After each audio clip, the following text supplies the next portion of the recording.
कितनी तथ्यात्मक रूप से मिथ्या बात है, गलत बात है, उसी का उदाहरण हम देने आपके सामने आए। कि अभी आपने देखा होगा कि शिक्षा विभाग में प्रधानाध्यापक और प्रधान शिक्षक की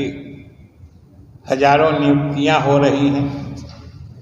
कमीशन से नतीजे आए हैं, बिहार लोक सेवा आयोग से, और हमने देखा, कल ही सुना और आज हमने समाचार पत्रों में भी देखा है कि अब राजद नेतागण परेशान हैं कि ये तो बहुत बड़ा श्रेय का काम है कि हजारों की संख्या में प्रधानाध्यापक और प्रधान शिक्षक नियुक्त हो गए,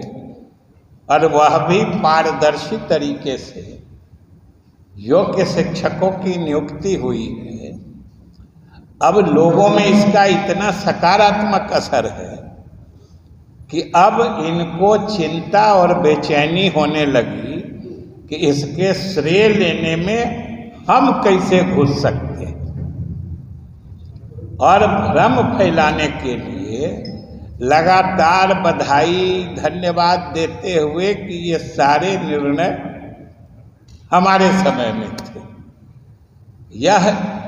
सिर्फ मिथ्या और गलत तथ्यहीन ही नहीं है, बल्कि हास्यास्पद है। ये आप भी समझिएगा जब आप इसको समय काल क्रम से देखिएगा कि ये निर्णय, आप सबको याद होगा कि शुरू में पंचायतों के माध्यम से शिक्षकों की नियुक्तियां होती थी, और जो वरीय शिक्षक होते थे वही प्रधान शिक्षक या प्रधानाध्यापक के प्रभार में रहते थे। लेकिन धीरे धीरे मुख्यमंत्री जी ने महसूस किया और लोगों में भी इस बात की चर्चा होने लगी कि इस तरीके से शिक्षा की गुणवत्ता पर उसका नकारात्मक प्रभाव पड़ रहा था, और इस व्यवस्था में सुधार लाने की बात चल रही थी। और मैं इसलिए ये बात पूरी जिम्मेदारी से कह रहा हूँ कि संयोग से फरवरी 2021 से, जब हम लोगों की सरकार बनी थी 2020 के चुनाव के बाद, तो फरवरी में सरकार तो नवंबर में बन गई थी, लेकिन जनवरी फरवरी में आते आते शिक्षा विभाग का प्रभार मुख्यमंत्री जी ने मुझे दिया था। तो समझिए कि फरवरी 21 से जब तक हम लोग महागठबंधन में गए थे, यानी 10 अगस्त 2022 तक शिक्षा विभाग का मैं ही प्रभारी मंत्री था। और यह जो प्रधानाध्यापक की नियुक्ति हुई है कि इसमें योग्य शिक्षकों की नियुक्ति पारदर्शी तरीके से हो,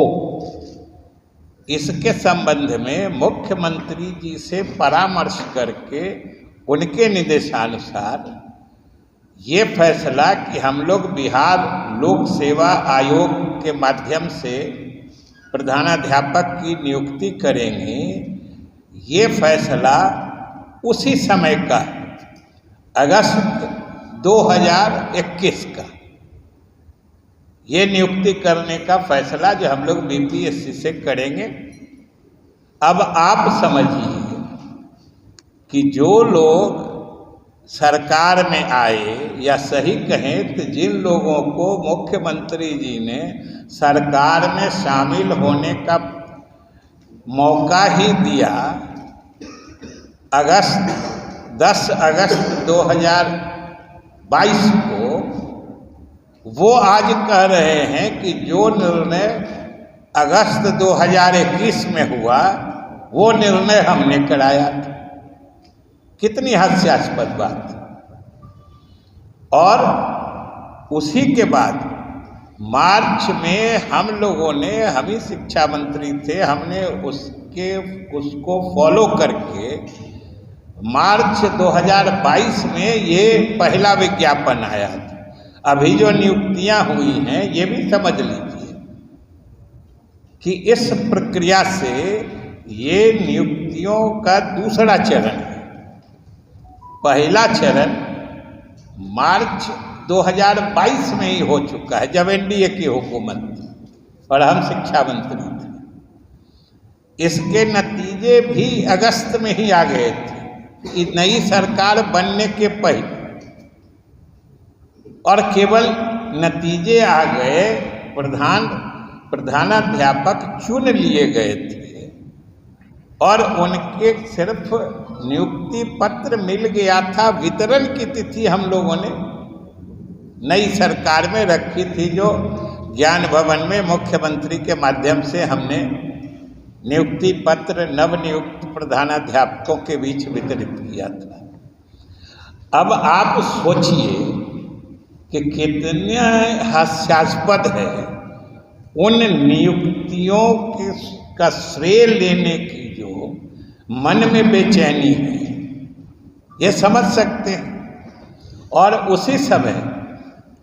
जब हम लोगों ने पारदर्शी तरीके से और सही ढंग से ये नियुक्ति की प्रक्रिया पूरी कर ली, तब जो बाद में हम लोगों ने, वो भी निर्णय हमारे समय का था